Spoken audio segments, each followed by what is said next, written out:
Greetings, YouTube. LMS Tactical here. I hope everybody's doing well. Hope you're safe and sound. Today's video, as you probably guessed by the title that I haven't given it yet, it has to do with the mall shooting that took place in El Paso today. Now,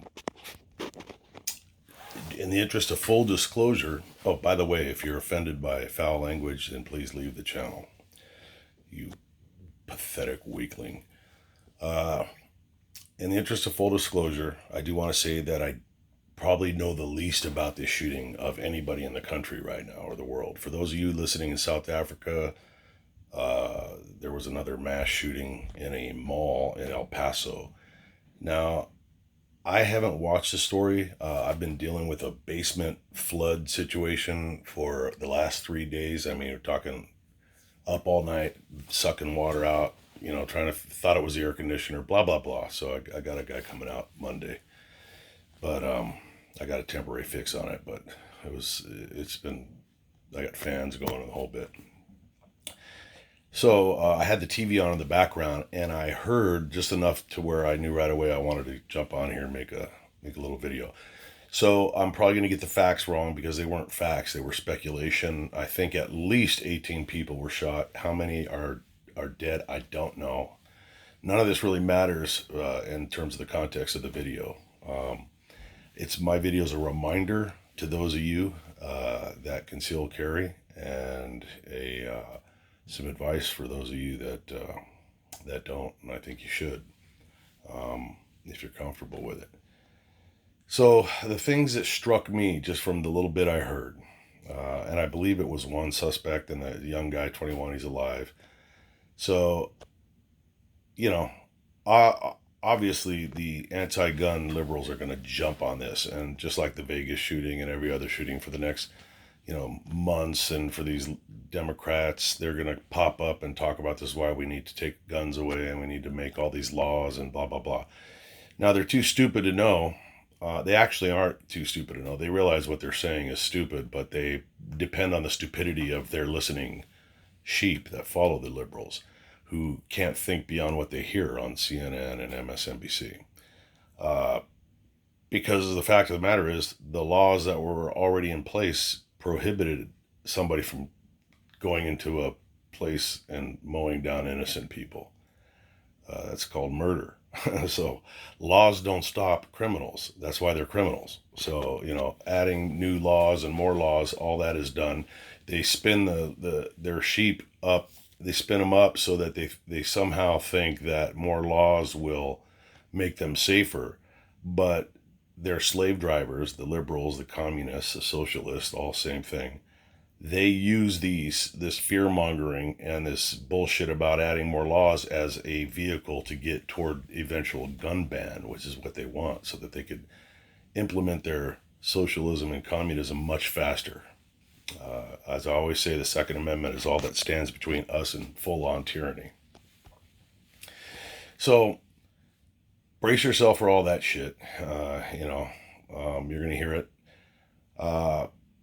Obviously, my condolences go out to anybody that was injured or lost a loved one. And the guy that did this ought to be hung up by the testicles over a very slow burning fire. But what I wanted to really focus on was the patheticness of where and how this happened. Texas, unless I'm mistaken, has very good, very liberal concealed carry laws. Did it happen in Texas? Shit, there's been so much going on. It might have happened in freaking, I think it was Texas. Something else happened in Arizona. Maybe I'm getting them wrong, whatever. Arizona's another very gun-friendly state, so it doesn't really matter. I believe it happened in Texas, though. Yeah, I think it happened in El Paso. But the point is, here you have a city and a state that allows you to carry a concealed weapon, which I hate even saying that, allows you to. That's a God-given right, in my opinion. But, it's legal to carry a concealed weapon in Texas, in the state of Texas. You got a crowded mall on a hot day. People go there with their families to get out of the heat, look around, eat ice cream, whatever they do at the mall. And I'd be willing to bet everything I own on that some of those people that were hurt or killed or were in the area that were affected have concealed carry permits. But where were their weapons? At home or in the car? And the reason being, hey, we're just going to the mall and it's hot. It's not comfortable to carry. I'm wearing shorts and flip flops or slops, as you guys in South Africa call them. Listen, what I say to people when I'm training them to carry weapons for the first time, and I try to remind people that carry weapons concealed, it's very uncomfortable. There is no way that it's going to ever be comfortable. Okay, because you have extra weight on you. You've got to conceal it. You don't want to be showing everybody you have a weapon on you, or you know it's dangerous. And you also lack the element of surprise, which is one of your biggest tools in a situation like this. So if somebody would have had their fucking gun with them, maybe only one or two people would have been shot. You know, the police show up after the event's already starting. It's already happened. People are already dead or dying. You cannot depend on somebody else to save your life. You have to depend on yourself. And I carry a weapon everywhere I go. I live in a very, very, very safe city, a very safe town. And when I run down to the local store to get a thing of creamer or whatever, I grab my car keys, my wallet, my firearm, and my extra ammunition. You know, it's no different than wearing a watch. It would feel weird if I didn't do it. I've been carrying a weapon on me for, I don't know, over 40 years. So, when you do it enough, it starts to feel weird. It would be very strange for me to not carry my weapon. It's not even something I have to think about. It's like a reaction, muscle memory. When you get up in the morning and you put your watch on, if you take your watch off at night, it's not something that you spend a lot of mental energy thinking about. It's something you've been doing forever, and you just grab your watch, you grab your wallet, you grab your keys, you hit the door. So when you carry a weapon, you factor that weapon into it, and I don't care if you're just going to go down the street, because you know we have a thing. I don't know if you guys hear this in South Africa. You probably got something equivalent. We call it Murphy's Law, and there's all kinds of Murphy's Laws that, you know, if it can go wrong, it will go wrong. Well, one of Murphy's laws is that you'll carry your gun every day for 30 years and never need it, and the one time you leave it at home or in the car is when you're going to need it. That's just the way life is. So you have to be smarter than Murphy's Law. You got to carry the weapon with you everywhere you go. And if you're wearing shorts, you get a good concealable holster. Now, I did a review on a holster by concealedcarry.com. I'll try and find the link and put it in the description here when I get to my desktop. And it's a real comfortable thing. It's a comfortable holster, and I don't push it that much because I'm not really a sales guy, but I do get a little piece of the action. I think I get $10 for every holster that somebody buys from that link. So if you're gonna buy one of those, buy it from my link. I need $10. But it's really the most comfortable that I've found. And if you look under LMS Tactical, go to my videos and look up holster review. Just look up concealed carry holster review, and you'll find it, and you'll see me. And I think I was 60 pounds heavier than I am now, so it's really fun to watch the cellulite tsunami ripple around my belly as I try to struggle to put this thing on. But it's kind of like a belly wrap kind of a concept. Very comfortable, very versatile, very easy to wear. While I generally recommend that people carry the same firearm all the time so that you don't fuck up and start treating a revolver like it's a semi-automatic or vice versa, because when you're in the middle of a shootout or a life-threatening situation, you tend to rely on muscle memory, and you're sort of doing things through automatic as opposed to thinking each thought or each move through.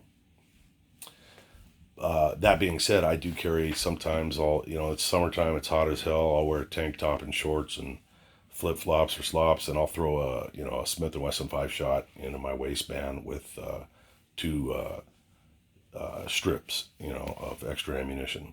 That's me. As long as you got something, listen, something is always better than nothing, so Like I said, I wouldn't carry a freaking 22 caliber Derringer, but if that's all I had, I'd rather have that than nothing. So, as a reminder, you guys, when you're going out to places, look, we're in the day and age of mass shootings. I've talked about this a little bit a couple videos ago about why this is, and that's more of a political discussion, but I'll throw a little bit of the idea out in case I get any new subscribers and they don't feel like filtering back through my videos. Uh, you know, America was built and founded behind a firearm. It's part of who we are. It's not. They're not going to get them away from us easy. It's going to take a lot of fucking blood because it's who we are. It's not a machismo thing. It's a freedom thing. Other people from European countries and places where they've given up their firearms, like Australia. Sometimes you get these liberals. You guys are the only ones that carry all these weapons, and look at all the school shootings and blah blah blah. They don't talk about the amount of weekly knife attacks in the United Kingdom. They don't talk about all the crime and shit that goes on in Australia and all these other places. And I'll get these liberals that'll pop up with all this bullshit statistics, but I'm smarter than that. I know what the real story is. And the fact of the matter is, there still are guns on the streets in Australia. They're just in the hands of the bad guys. The government has taken the right to defend themselves away, just like in the United Kingdom. I mean, if you want to bring a slingshot to a knife fight, good on you, but I'd rather have a fucking Glock 40 caliber. That's us. You can't compare us to European countries. Our founding was different. Our Constitution is specific, and the right to bear arms shall not be infringed, and that's just the way it fucking is. And if they're going to infringe upon it any more than they already have, there's going to be trouble. I mean, that's just human nature. So, America's been armed to the teeth since day one. And when I was a kid, and I'm almost 60, but when I was a kid, we had the same amount of weapons in the homes in America that we have right now. But kids weren't running around and young people weren't going out and shooting people like this, mass shootings. So you have to ask yourself, what changed? It wasn't the amount of firearms. What is it that causes people to do this? And I can tell you right now, not being a psychiatrist or psychologist, it's just common sense, that this is a byproduct, an expected byproduct of this communism and this liberal bullshit that is being forced down young people's throats. When we went to school, we stood up every morning and we said the Pledge of Allegiance. We said yes, sir, and no, sir. Yes, ma'am, no, ma'am. We held the door open for women. And, you do that now, you're a sexist. If you are a proud American, you're a fucking racist. Or a Nazi. If you love your country, if you believe your country should be first, you're a Nazi. You're a xenophobic, Nazi, homophobic, fucking every other goddamn phobic thing they can throw at you. And that was all done to move the newer generation, which is now carrying out these horrific acts, to move them away from structure and things like the nuclear family and things like a hierarchy in a family. Nowadays, young people believe that they're absolutely equal to their parents, and if the parents fucking touch them, they'll call the cops, kids go to jail. So you also see things that weren't happening in my day. You go on YouTube and you can see students beating the fuck out of teachers in front of the class, telling teachers to fuck off, telling cops to fuck off. You had Obama, who turned a segment of the population against the police, against the military, apologized to the world for being an American, on and so forth. And top that off with the video games, where almost every kid before 12 noon has slaughtered thousands of people in digital form by way of video games that are nothing but blood and guts and violence. So they already have that whole shooting thing down. These kids know the nomenclature. They know what EOTech fucking sites are, holographic sites. They know the proper pronunciation. They call magazines and not clips like some of these liberals. So you have all of these factors, and then you got the Hollywood elitist scumbags who are all about anti-gun, and all anti-fucking country, but they live behind walls and they're protected by guys with guns. And OPS, they made their millions and millions of dollars by pretending to be people with guns, and then they get out there and talk shit about try to take our guns away, but they use all these guns and gun violence in the movies, pump all this shit out. Tell men that it sucks, that it's not good if you're a man with a beard and a deep voice and you have a tattoo and drive a truck. It's toxic. It's toxic masculinity. And there is no such thing as boys and girls. It's whatever they feel like at the moment. This is why you have fucking mass shootings, as far as I'm concerned. Uh, Nothing else changed except the indoctrination of our young and the stripping down of the very fabric of America. And until we get that under control, this shit's just going to continue and continue and continue. And now come all the bullshit things about, this, and it's a fucking Trump guy. I'm sure they'll probably say he was a white Trump supporter, and who knows? Who fucking knows? But it's all the same song and dance. Okay, so those are two videos wrapped into one. Let's get back to the original point. I'll let you go. Remember to carry your weapon. Your weapon does no good at home in the safe or the lockbox or the trunk of your car. It's not doing any good. Okay, so you need to carry it with you, and you need to understand side alignment. You need to understand backstop. If you're going to get in a shootout in a mall, you better be aware that you're going to have to account for every bullet that leaves your weapon. You can't just go fucking willy-nilly spraying bullets all over the fucking mall. And before I leave, I was going to show you this too. This is kind of cool. The South African family that's living with me, they got a really cool son that's a 15-year-old. And he's been wanting to get into airsoft, so we've been acquiring some stuff. And this is one of the new guns I just got. And it's not like a top-of-the-line one, but holy shit, man. It is badass. I threw on a holographic sight, and it is, or not, it's the red dot sight. Yeah, holographic red dot, green dot, however you configure it. But it is badass. I think these things are pushing about 380 feet a second, and I mean, they go through both sides of a Coke can, no problem. So I cannot wait till we get up to the cabin and we have a little battle. Me, Bob, the African, and his son, we're gonna have some fun. And my other son, he'll get one, and we will shoot each other full of holes, and it'll be awesome.